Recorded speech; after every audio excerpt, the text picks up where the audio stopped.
Hello everyone, আসসালামু আলাইকুম। আমি Shrabani Mahmud Khan and welcome back to my channel. আজকে আমাদের বাসায় কিছু গেস্ট আসবে। ওনারা মালয়েশিয়ান, আমার আব্বুর বস। তো এই জন্য আমি সকালে উঠেই শাওয়ার নিয়ে রেডি হইতেছি হালকা পাতলা। ওইদিকে আম্মু আর আব্বু রান্না করতেছে। আজকের সব রান্না আমার আব্বু করতেছে, আম্মু সব কিছু হাতে হাতে রেডি করে দিতেছে। তো আমার প্রায় রেডি হওয়া শেষ। চুলে হালকা একটু সিরাম দিয়ে নিলাম, নইলে উস্কো খুস্কো লাগে চুল দেখতে। তো চলেন দেখি যে আজকে আমাদের বাসায় গেস্টের জন্য কি কি রান্না হইতেছে। এখানে আব্বু গরুর মাংস ম্যারিনেট করে প্রায় 1 ঘন্টার মতো রেখে দিচ্ছে।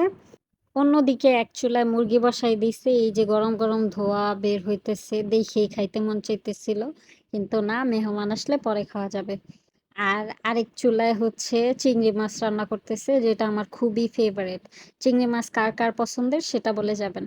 অন্যদিকে গরুর মাংস 1 ঘন্টা মেরিনেট করার পর গরুর মাংসটাও প্রেসার কুকারে রান্না হয়ে গেছে। সবার জন্য ওয়াটার বটল এখানে। এটা হচ্ছে আমাদের কাটিং টেবিল, বাট মানুষ বেশি তাই আমরা এখানেই দিয়ে দিছি, বিছানায় পসিবল না। হচ্ছে দুইটা পেপসি। হুম,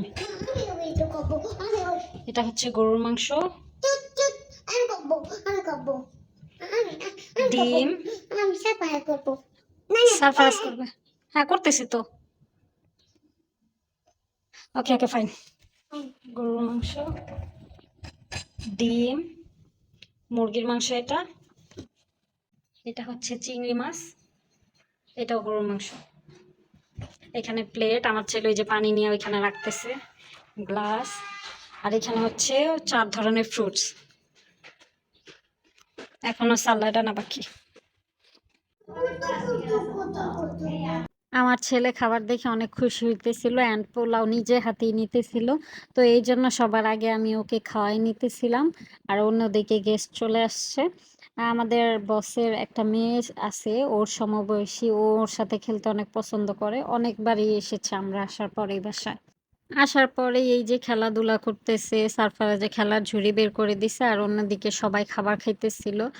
আমাদের গেস্ট 10 জন আসার কথা ছিল, কিন্তু আসছে 3 জন। সো আমরা খুবই ডিসঅ্যাপয়েন্টেড হয়ে গেছি।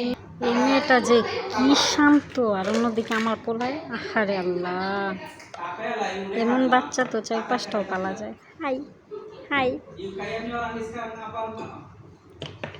সুন্দর বসে বসে খেলতেছে। আর আমার ছেলে 100 বার তো আমারে ডাক দিবই। সবার খাওয়া দাওয়া শেষ, কিন্তু যারা যারা আসে নাই তাদের জন্য আমরা খাবার এখানে প্যাকিং করতেছিলাম। কারণ সবার জন্য রান্না করা হয়েছে, হয়তো বা ওনাদের প্রবলেমের কারণে আসে নাই।